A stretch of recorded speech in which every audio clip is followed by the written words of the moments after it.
რატო მართალია რომ კანადაში მობილური კავშირი ყველაზე ძვირია?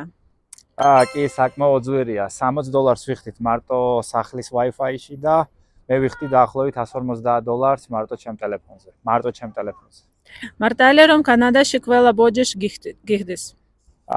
კი, I'm sorry people არის აქ. ნებისმიერ რაღაცაზე ყველა I'm sorry. Sorry, ეგრეა. მართალია რომ კანადაში ბავშვებზე პულს გაძლევენ?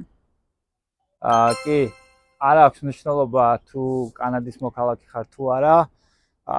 ბავშვი, რამდენი ბავშვი ყავს, ყოველთვიურად გერიცხება თითო ბავშვზე დაახლოებით $500. დაახლოებით. შეიძლება ცოტა მეტი, შეიძლება ცოტა ნაკლები. დამოკიდებული არის რა ასაკის არიან ბავშვები. მართალია რომ კანადაში მანძილს მილებით ზომავენ?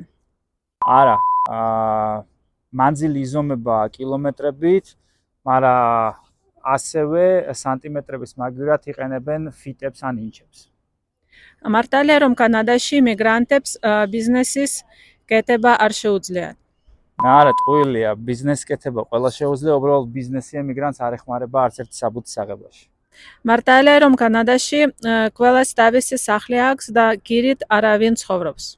არა, სისულელია.